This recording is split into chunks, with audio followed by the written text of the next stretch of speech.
আসসালামু আলাইকুম। কেমন আছেন আমার প্রিয় বন্ধুরা? আজকে রান্না বাড়ার রেসিপি শেয়ার করছি। তো ধান শুকিয়ে নিলাম আমার ছাদ বাগানে। এখানে জিরা ধান শুকিয়েছি, পিঠার ধান শুকিয়েছি। শুকানো হলে ধানটা বানিয়ে আনতে হয়।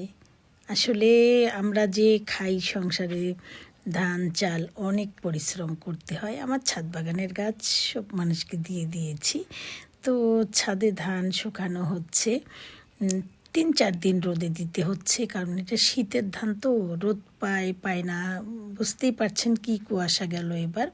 কুয়াশার জন্য অনেক দেরি হয়ে গেল ধান শুকাতে। তো ধান শুকানো হয়েছে, মিল থেকে বানিয়ে আনা হয়েছে। তারপরেই তো পিঠা। দেখতে দেখা যায় অনেক সহজ, কিন্তু অনেক কষ্ট। কষ্ট না করলে তো খাবার আসে না।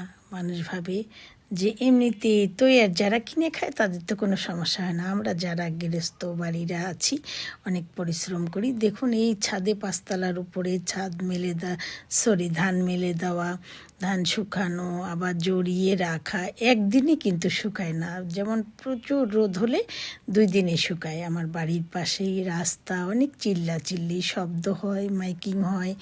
সকালবেলা হলে তো মাইকিংয়ের জন্য আমি ভিডিও ভয়েস দিতে পারি না। তো এই তো ধান শুকানো হয়েছে, এখন ভাপা পিঠা বানাচ্ছি। ভাপা পিঠা করতে নারিকেল কোরানো, গুড়, অনেক কিছু লাগে। আর আমি তো আবার একা খেতে পছন্দ করি না, সবাইকে দিতে পছন্দ করি। সবাইকে নিয়ে খেতে আমার ভীষণ ভালো লাগে। তো এই তো পিঠা বানানো এখন হবে। আর এখন তো সবচেয়ে সহজ হয়েছে প্রেশার কুকারে। দেখুন প্রেশার কুকারের উপরে যে ওটা খুলে ফেললেই এই তেলের চুঙ্গিগুলোর মধ্যে পিঠা হয়ে যায়। আর আমাদের এই যে শীতল দিয়ে খাই, আর আমি গুড় দিয়ে খাই, গুড় দেওয়া আছে পিঠার মধ্যে। আর যেটা এই সবজিটা দিয়ে খায় সেটা সাদা রাখতে হয়, তো খেতে ভালোই হয়। আর করেছি আমার পছন্দের পিঠা, সেমাই পিঠা। এটা তো সবাই বানায় না, আমি একটু আলাদা করে করি। পিঠাটা চিকনও করি, একটু মোটা মোটা করেছি, খেতে ভালো লাগবে। নারিকেল দিয়েছি সঙ্গে, এই কারণেই মোটা হয়েছে। নারিকেল কুচি দিয়েছি সঙ্গে। তো যখন খামিরটা করি তখন ওর মধ্যে কুচানো নারিকেল গুড় দিয়ে একসঙ্গেই খামিরটা করে নিই। করে নেওয়ার পর একটু মোটা মোটা করে রাখতে হয়। কুচানো নারিকেল আছে তো, আর এটা দাঁতে যখন চিবিয়ে খাবেন খেতে কিন্তু সেই হয়। আর আমি ভাপের মধ্যে ওটা করে নিই। ভাপ করে নিয়ে আটা থাকে না, দুধটা ভালোভাবে খিস্সা করে নিই, তাহলেই কিন্তু এরকম খেতে সেই সুস্বাদু হবে। আর করছি আজকে রাজহাঁসের মাংস। তা হাঁসটা কেটে নিয়েছি, পুড়িয়ে নিয়েছি। এখানে মশলা আছে, আমি একটু মশলা গুঁড়োপাক খাই, এই কারণে ঝালের পরিমাণটা বেশি, মশলাও বেশি লাগে। কারণ রাজহাঁসের মধ্যে একটা গন্ধ করে, যে কোনো হাঁস। বেরেস্তা করে নিচ্ছি। এখানে দারচিনি, ছোটো এলাচ, লং, তেজপাতা, পেঁয়াজ ভেজে নিয়ে মশলাটা দিয়ে দিব।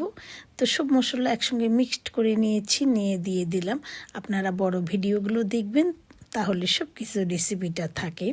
তো আমাদের তো এটা সাধারণ খাওয়া দাওয়া, বাঙালি স্টাইলে, চাইনিজ স্টাইলে রান্না কম করি, বাড়িতে কমও করি, কিন্তু আমি এসব নর্মাল খাবারগুলাই হয়।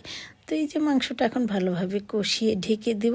পানি উঠে এলে তখন অনেক, দেখুন পানি উঠে এসেছে। এখন ভালোভাবে কষাতে হবে। হাঁসটা বড় তো, সিদ্ধ করতে হবে ভালোভাবে। তবে খুব একটা নরম করি না, নরম মাংস খেতে পারি না। একটু ডাঁট থাকতেই নামিয়ে ফেলি, কারণ এখনও দাঁতের পাওয়ার আছে বলে কথা, এই জন্য একটু ডাঁট রাখি। এই যে এখন মাংসটা ভালোভাবে কষিয়ে নিচ্ছি। কষানো হয়ে গেলেই হয়ে যাবে রান্নাটা।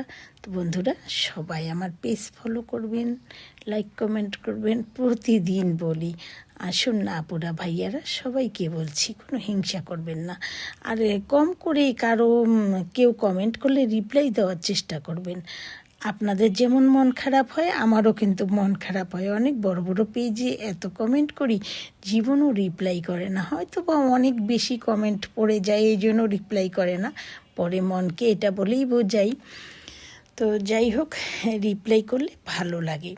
আর ফেসবুকে যারা আমরা কাজ করি ছোট করে দেখবেন না, যারা বড় পেজ তারাও ছোট পেজগুলোকে তাচ্ছিল্য করবেন না। এবং যে যেটাই হন না কেন, যত শিক্ষিত হন, যত প্রভাবশালী হন, যতই বিশ্বসুন্দরী হন, মানুষকে তাচ্ছিল্য করবে না। মানুষ তো মানুষই, আর কাজ ছোট হোক বড় হোক সব কাজেই কিন্তু কাজ। তাই বলবো সবাইকে সম্মান দিয়ে কথা বলবেন। আর আমার পেজে যারা ফলো করছেন তাদেরকে অনেক অনেক ধন্যবাদ এবং আমার ভালোবাসা। সবাই ভালো থাকবেন, সুস্থ থাকবেন, নিজের খেয়াল রাখবেন। আল্লাহ হাফেজ।